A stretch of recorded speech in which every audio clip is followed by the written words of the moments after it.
नमस्कार, नई पढ़त के राष्ट्रीय मुद्दा कार्यक्रम में आप सब लोगों का स्वागत है। हमारे साथ प्रोफेसर अभय कुमार दुबे हैं और हम इनसे देश की राजनीति के बारे में चर्चा करेंगे। कार्यक्रम को शुरू करने से पहले मैं सभी दर्शकों से कहूँगा कि अगर उन्होंने अभी तक नई पढ़त चैनल को सब्सक्राइब नहीं किया है, वे हमारे साथ नियमित रूप से नहीं जुड़े हैं, तो इस चैनल को ज़रूर सब्सक्राइब करें। अभय सर नमस्कार। नमस्कार। देश की राजनीति में रोज कुछ ना कुछ तो घटते रहता है, लेकिन ज्यादातर जिसे हम कुछ हद तक नकारात्मक खबरें मान सकते हैं या कुछ दलों के कमजोर होने की खबरें मान सकते हैं, वो भारतीय जनता पार्टी या एनडीए के बाहर के दलों से ही आती है।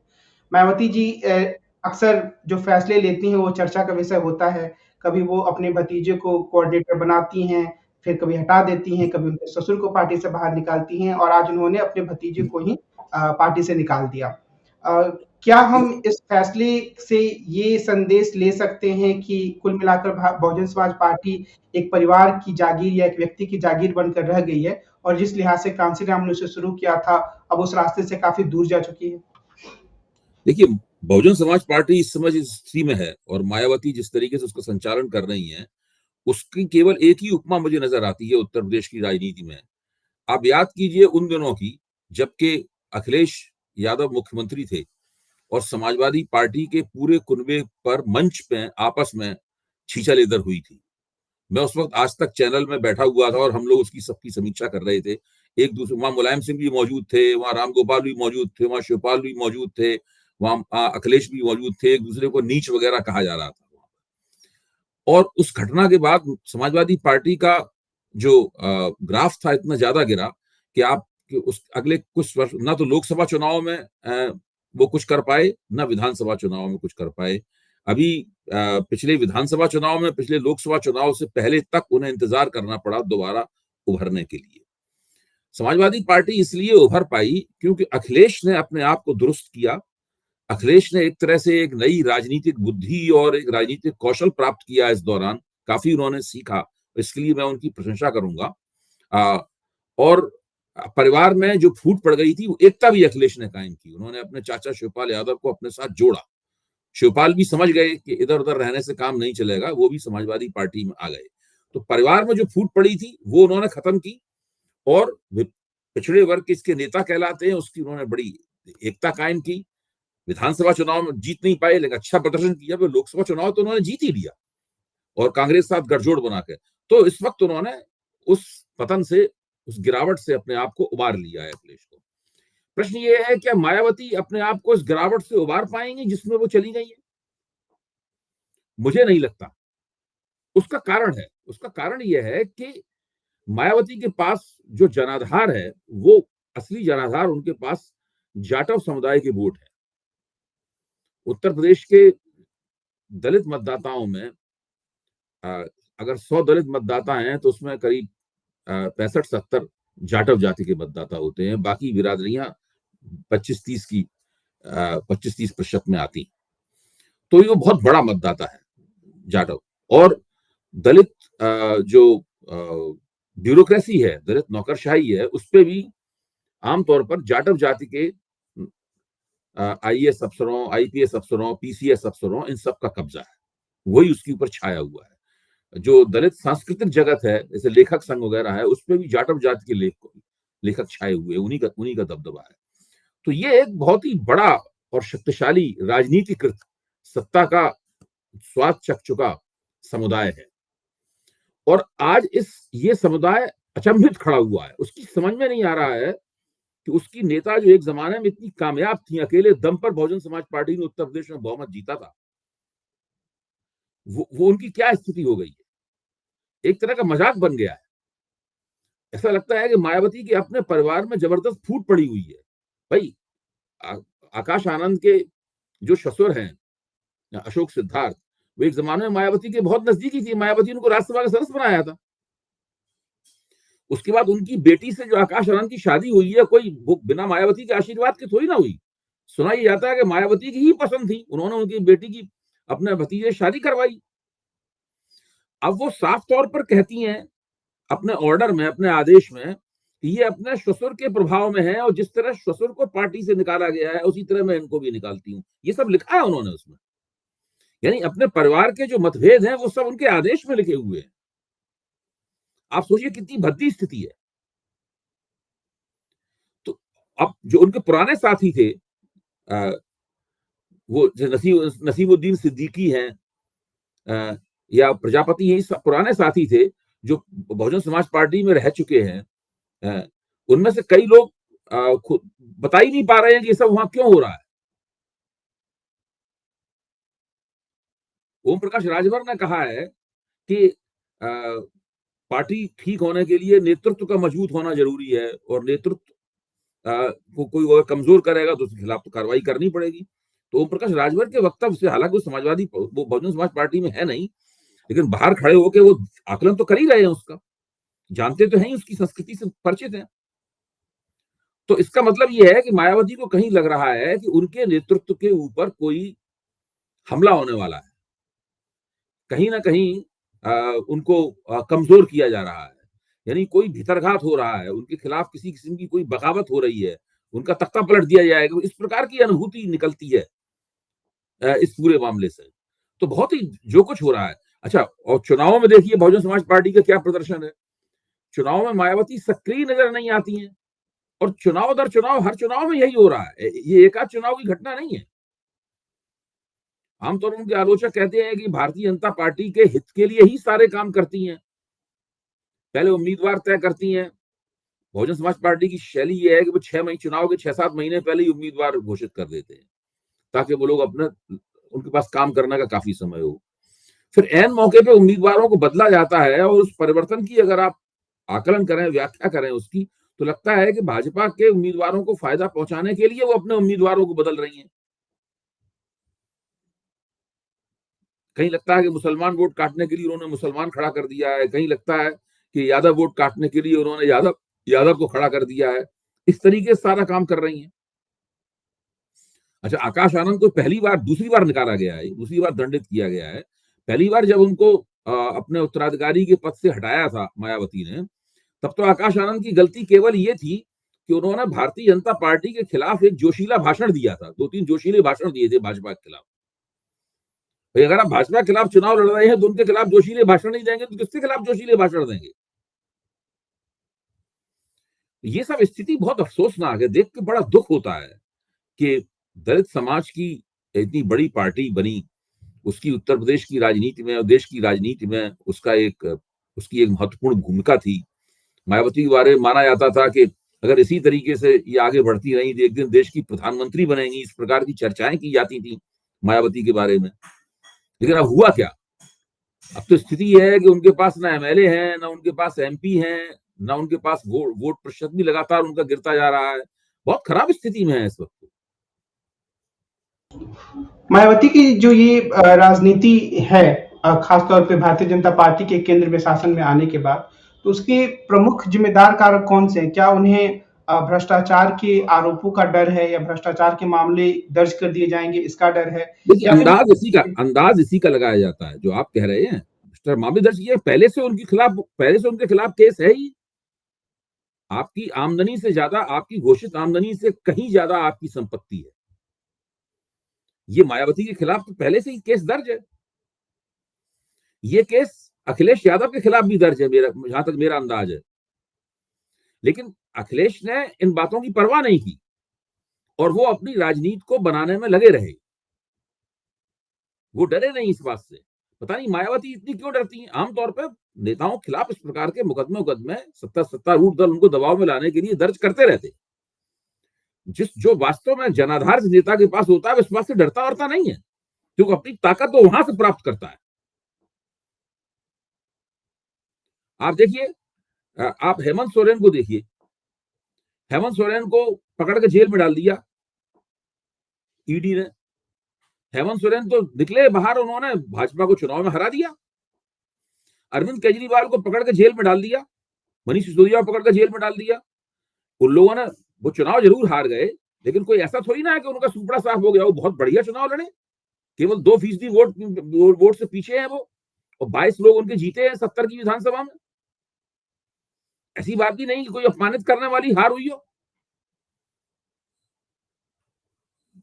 तो ये जो स्थिति है, मायावती ने पूरा रवैया जो अख्तियार किया है, वो रवैया बताता है उस रवैये के कारण हुआ यह है कि जो उनका समर्थन आधार जो था दलित वोट, खासतौर से जाटव समुदाय का वोट, वो फ्लोटिंग हो गया है।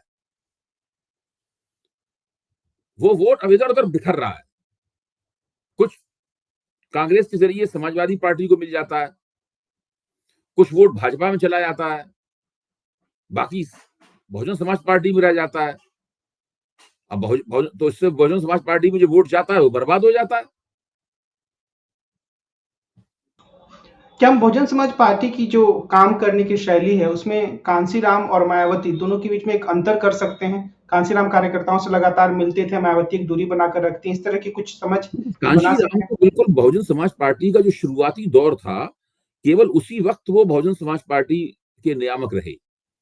फिर उसके बाद उनका शुरू में मायावती को उन्होंने प्रोत्साहन दिया। मायावती उनके भाजपा से संधि करके वो मुख्यमंत्री बन गई। एक बार नहीं 3 बार मुख्यमंत्री बनी। उसी दौरान कांशीराम की तबीयत खराब हो गई। तबीयत खराब होने के बाद वो बहुत लंबे अरसे तक बिस्तर से लग गए बिल्कुल। उनकी सक्रियता खत्म हो गई। तो वो बहुत ज्यादा पार्टी के कामकाज में और दलित राजनीति में उनका हस्तक्षेप जो है वो ना के बराबर रह गया कांशीराम का। एक तरह से देखा जाए आज की जो बहुजन समाज पार्टी है उस पर कांशीराम की नहीं मायावती की ही छाप है। और ये मायावती की छाप जो है वो कांशीराम के जीवन में ही लगने लगी थी।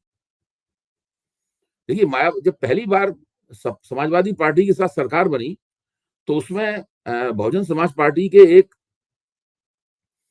मुसलमान एमएलए थे। मैं उसका नाम भूल रहा हूँ। मैंने अपनी किताब में उनका जिक्र किया है। जो कांशीराम पे मेरी पुस्तक है उसमें वो मंत्री बने थे। मायावती का उनसे झगड़ा हो गया। मायावती का जब उनसे झगड़ा हो गया तो झगड़े ने बहुत तूल पकड़ी। उस पूरी प्रक्रिया का नतीजा ये निकला कि दूरगामी दृष्टि से मुसलमान मतदाताओं के साथ में बहुजन समाज पार्टी का संबंध जो है वो ट्रांजैक्शनल हो गया, लेन देन वाला हो गया। बजाय इसके कि मुसलमान मतदाता जाटव समाज के और अन्य पिछड़े समाज के मतदाताओं के साथ बसपा का स्थायी आधार बनाते, संबंध ये हो गया कि वो अगर मायावती उनके टिकट देंगी तो बदले में वो वोट देंगे, टिकट नहीं देंगी तो उनको वोट नहीं देंगे। इस तरह का हो गया। और चूंकि उन्होंने भाजपा के साथ मिलकर सरकार बनाई, बार-बार सरकार बनाई, इसलिए इसका भी असर पड़ा मुसलमान मतदाताओं के ऊपर। मायावती के ऊपर उनका उस तरह का भरोसा नहीं रह गया जैसा भरोसा उनका मुलायम सिंह के ऊपर था और बाद में अखिलेश यादव के ऊपर बना। तो मायावती का जो पतन है वो बहुत ही अफसोसनाक है और उसकी मुख्य तौर पर जिम्मेदार वो खुद ही है और कोई जिम्मेदार नहीं है। भाई अगर भाजपा मुकदमे के डर से, जेल के डर से उन्हें दबाव में लेना चाहती है, तो उसका उससे बचने का ये तरीका नहीं है जो उन्होंने अपनाया।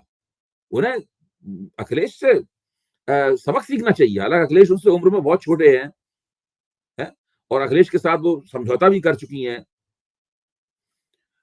उन्हें अखिलेश से सबक लेना चाहिए कि उन्होंने उस दबाव में आने से इनकार किया और स्वतंत्र रूप से अपनी बड़ी पहचान उन्होंने बनाई। अब वो मुसलमान मतदाताओं की आलोचना करती हैं कि वो हमारे साथ हमें नहीं वोट देते हैं। अरे भाई आपको क्यों वोट देंगे? समाजवादी पार्टी का इतिहास है कि उसने कभी भाजपा के साथ समझौता नहीं किया। ये तो भाजपा के साथ समझौता करके कई बार सरकार बना चुकी है और कभी दोबारा समझौता कर सकती है, मौका उन्हें मिलेगा तो उन्हें। कुल मिलाकर बहुजन समाज पार्टी का भविष्य कैसा दिखता है? कुछ लोग ये कहते हैं कि चंद्रशेखर आजाद वो जगह ले लेंगे जो अभी बहुजन समाज पार्टी और मायावती के पास है। ऐसा देखिए, चूंकि जाटव जाति का अगर कोई दूसरा बड़ा नेता दिखाई पड़ता है वो चंद्रशेखर रावण ही हैं और वो चुनाव जीतकर नगीना लोकसभा क्षेत्र से चुनाव जीतकर इस बार सांसद भी हो गए हैं, तो उनके पास मौका है। दिक्कत की बात यह है कि वो चुनाव जीतने के बाद कुछ प्रसार नहीं कर रहा है उनका संगठन कोई। ऐसा नहीं है कि मायावती जगह छोड़ रही हो और वो उस जगह को भर रहे हो। अब जैसे कि इस जो आकाश आनंद वाली घटना हुई, उनसे पूछा गया कि आपकी इस पे क्या प्रतिक्रिया है, तो बोले कि बहन जी का अपना निर्णय है, बहन जी ने ले लिया है और जो ठीक समझा निर्णय उन्होंने लिया। बजाय इसके कि वो मायावती को आड़े हाथों लेते, आलोचना करते और उसमें एक सक्रिय हस्तक्षेप करते उस प्रक्रिया में, उन्होंने उस प्रक्रिया में सक्रिय हस्तक्षेप करने से परहेज किया। दूसरे उनका कोई और विस्तार नहीं हो रहा है उनके प्रभाव क्षेत्र का उत्तर प्रदेश में। वो पश्चिमी उत्तर प्रदेश में ही केंद्रित हैं, अपने ही इलाके में केंद्रित हैं वहां पे। अच्छा, मेरा ये मानना है कि बहुजन समाज पार्टी जो है वो काफी कुछ, जो दलित ब्यूरोक्रेसी है, जो बहुत ही विशाल और शक्तिशाली है उत्तर प्रदेश की, जो दलित ब्यूरोक्रेसी है उस पर काफी कुछ निर्भर है पार्टी। वो दलित ब्यूरोक्रेसी एक खामोश और अदृश्य रह के उसका समर्थन करती है, खुलकर समर्थन तो कर नहीं सकते कानूनन। तो जब तक दलित नौकरशाही नहीं तय करेगी कि मायावती को बदलना है, तब तक चंद्रशेखर जी को उनकी जगह नहीं मिल पाएगी, ऐसा मेरा मानना है। मेरा मानना गलत भी हो सकता है, लेकिन जो कुछ मैं समझ पाया हूं, जब कांशीराम की राजनीति का मैंने अध्ययन किया था, तब मेरी समझ में आया था कि कांशीराम दलित नौकरशाही से काफी शक्ति प्राप्त करते थे। उनकी शक्ति का एक बहुत बड़ा स्रोत था। जो वामसेव संगठन उन्होंने बनाया था, उसके बारे में कांशीराम का कहना होता था कि ये गुप्त संगठन है हमारा। जाहिर है कि सरकारी कर्मचारियों का संगठन था, पिछड़े और दलित सरकारी कर्मचारियों का संगठन रहा, और सरकारी कर्मचारी सक्रिय रूप से राजनीति में भाग नहीं ले सकते। लेकिन साथ में वो कांशीराम ये भी कहते थे ये गुप्त संगठन है, लेकिन हमारा आधार है ये। तो मैं ये समझता हूं कि जब तक दलित नौकरशाही, जो बहुजन समाज पार्टी और उसके पूरे आंदोलन को किसी न किसी प्रकार, किसी प्रक्रिया के जरिए, किसी मैकेनिज्म के जरिए समर्थन देती है, जब तक वो मायावती को हटाने के लिए तैयार नहीं होगी, तब तक उनकी जगह किसी और नेता को नहीं मिल पाएगी। खासतौर से बहुजन समाज पार्टी के ढांचे में नहीं मिल पाएगी जगह। कोई बाहर चाहे दलित पार्टी बना ले, ऐसे कि चंद्रशेखर ने बना ली है दलित पार्टी, लेकिन उनकी दलित पार्टी का विस्तार नहीं हो रहा है, कुछ भी बढ़ नहीं रही है दलित पार्टी। तो अभी और तय हो जाएगा ना। अभी देखिए, उत्तर प्रदेश विधानसभा चुनाव तो बहुत दूर नहीं है, 2025 चल रहा है, बीच में केवल 26 का साल है, 2027 में चुनाव होंगे। उसी में पता लग जाएगा कि भाई बहुजन समाज पार्टी के मुकाबले चंद्रशेखर पार्टी कितने सीटों पर चुनाव लड़ाती है, एमएलए के कैसे क्या आगे बढ़ती है। उसमें तय हो जाएगा कि दरअसल दलितों का और खासतौर से जाटव समुदाय का असली नेता कौन है। तो कुल मिलाकर हम ये कह सकते हैं कि आने वाले जो विधानसभा के चुनाव हैं, उसमें दलित वोट जो है एक फ्लोटिंग वोट के रूप में हर पार्टी के लिए उपलब्ध है, क्योंकि बहुजन समाज पार्टी कमजोर हो रही है और जो भी उससे पूरी तरह से नहीं, लेकिन उसका एक हिस्सा जरूर फ्लोटिंग हो गया है। क्योंकि अब देखिए ना कि अभी लोकसभा का चुनाव हुआ, बहुजन समाज पार्टी ने जो अपने उम्मीदवार खड़े किए, उनके वोट देख लीजिए, उनको कितने वोट मिले उनको। जबकि जो दलित वोट हैं वो समाजवादी पार्टी के उम्मीदवारों को मिले, कांग्रेस के उम्मीदवारों को मिले, वो ही लोग जीते। मायावती के लोगों, भाजपा जीती और वो लोग जीते। मायावती को क्या प्राप्त हुआ इस चुनाव, इन चुनाव में? एक आंकड़ा मुझे याद है जिसमें ये बताया गया था कि मायावती के उम्मीदवारों के कारण तकरीबन 15 से 16 सीटों पर समाजवादी पार्टी और कांग्रेस के उम्मीदवार हार गए थे, क्योंकि अगर उनका वोट मिल जाता, हालांकि आप इससे सहमत नहीं होते, वोट मिल जाता तो वो भाजपा से ज्यादा हो जाता। तो नहीं, इस तरह के, देखिए, इस तरह के विश्लेषण बहुत आसान होते हैं करना, बहुत आसान होते हैं, लेकिन इसमें देखना ये चाहिए कि उनको दलित वोट, क्या दलित वोट उनका मुख्य वोट था? मायावती ने वो मुख्य वोट उनका काट लिया। भाई सवाल ये है कि जो मायावती का वोट है वो दलित वोट है। बात असली तो ये है कि कांग्रेस और समाजवादी पार्टी ने मायावती का दलित वोट काट लिया है, अपनी ओर खींच लिया है, बजाय इसके कि मायावती से वोट उठक इन दोनों पार्टियों में जा रहा है। कुछ भाजपा में जा रहा है, कुछ कांग्रेस में जा रहा है, कुछ जा रहा है, बाकी इनके पास रह जा रहा है। तो दरअसल दलित वोटों का नुकसान तो ये लोग मायावती का कर रहे हैं। तो मायावती पे ये इल्जाम लगा के हम लोग क्या चुनावी विश्लेषण करेंगे? बात तो बिल्कुल उल्टी है। एक सवाल मैं करना चाहूंगा, जो अंतर्राष्ट्रीय स्तर पर घटनाक्रम हुआ पिछले 2-3 दिन पहले, जब जेलेंस्की को एक तरीके से थोड़ी जिल्लत का सामना करना पड़ा व्हाइट हाउस में, और लेकिन उसके बाद उन्हें यूरोप में काफी समर्थन मिल रहा है। क्या यूरोप का समर्थन इतना मजबूत है कि उससे वो अपनी नैया पार लगा सकते हैं, खासतौर पर जो रूस जैसा मजबूत शत्रु देश खड़ा है उसके सामने? तो देखिए, हर सिक्के के दो पहलू होते हैं। ये बात सही है कि व्हाइट हाउस में राष्ट्रपति डोनाल्ड ट्रंप ने और उपराष्ट्रपति जेडी वांस ने जिस तरीके से जेलेंस्की से बात की, बहुत अशोभनीय था और अपमानजनक था वो। लेकिन जेलेंस्की उनके सामने दबे नहीं। ये उस पूरे वीडियो को देख के, उसकी ट्रांसक्रिप्ट पढ़ने से भी साफ होता है कि वो लगातार उन्हें जवाब देते रहे। और जिस मिनरल डील के ऊपर, खनिज पदार्थ अमेरिका को देने का जो सौदा था, उस सौदे पे दस्तखत नहीं हुए। जबकि दस्तखत करने के लिए अगर वो सब झगड़ा नहीं होता तो अगला कदम यही था कि वो लोग अंदर जाते और सौदे पे दस्तखत करते, केवल दस्तखत करने थे उनको, लेकिन वो दस्तखत नहीं हुए। ट्रंप वहां से गोल्फ खेलने चले गए और जेडी वांस साहब स्कीइंग करने चले गए। लेकिन जेलेंस्की ने क्या किया?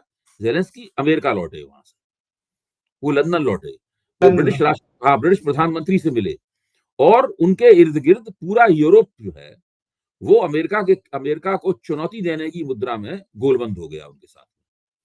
अच्छा, अब प्रश्न ये है कि क्या यूरोप के गोलबंद होने से जेलेंस्की का काम चल जाएगा?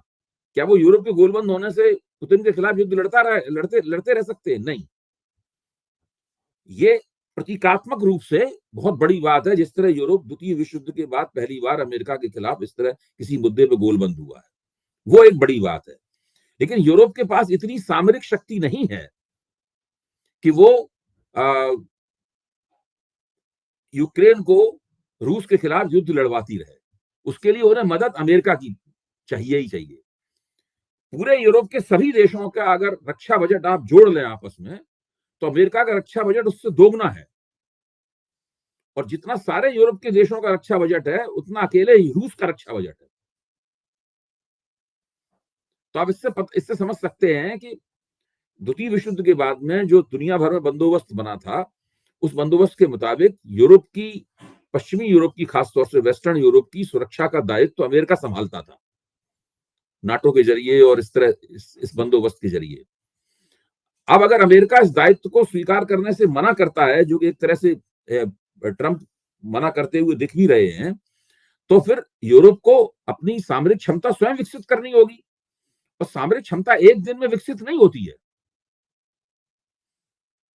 उन्हें उसमें 10 साल लगेंगे उस काम को करने में। तो वो केवल प्रतीकात्मक रूप से बहुत बड़ी घटना है। इससे ट्रंप को भी एक तरह की चेतावनी मिली होगी, लेकिन अंततः बिना ट्रंप और अमेरिका के न तो कोई युद्ध बंदी हो सकती है और न ही युद्ध जारी रह सकता है। दोनों ही स्थितियों में युद्ध जारी रखना है तब भी उन्हें अमेरिका की मदद चाहिए, और युद्ध बंदी होनी है तब भी अमेरिका की मदद चाहिए। एक आखिरी सवाल पीयूष गोयल की अमेरिका यात्रा के बारे में। क्या हम ये उम्मीद करें कि वो जाकर अमेरिका के अहम को थोड़ा संतुष्ट कर पाएंगे और उसका जो रवैया है भारत के प्रति वो तब्दील होगा? देखिए, मुझे तो लगता ही है, जब जिस वक्त संयुक्त प्रेस विज्ञप्ति जारी हुई थी मोदी और ट्रंप के बीच में, उस संयुक्त प्रेस विज्ञप्ति को जिन विशेषज्ञों ने, बहुत लंबी थी, पूरा पढ़ा, उनका कहना यह था कि सारी की सारी प्रेस विज्ञप्ति जो है अमेरिका के पक्ष में झुकी हुई है।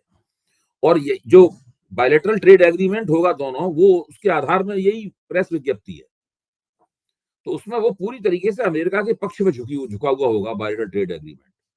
भारत सरकार की इच्छा ये है कि वो ट्रंप को ये समझा सकें कि आप टैरिफ मत बढ़ाइए अपनी तरफ, आप भी टैरिफ कम कीजिए, हम भी टैरिफ कम करते हैं, इससे दोनों को फायदा होगा। बजाय इसके कि हम लोग टैरिफ वार में, टैरिफ युद्ध में फंस जाएं, आप भी टैरिफ कम कीजिए, हम भी टैरिफ कम करेंगे। लेकिन ट्रंप इसे मानेंगे नहीं, मेरा मानना यह है। वो ट्रंप का मानना यह है कि अमेरिका ने तो बहुत ही कम टैरिफ लगा रखा है, सारे टैरिफ तो भारत ने लगा रखे हैं। मोटे तौर पर उनकी बात सही भी है, भारत सबसे ज्यादा टैरिफ लगाने वाला देश है, इस बात को सब लोग मानते हैं, भारत खुद ही कहता है इस बात को।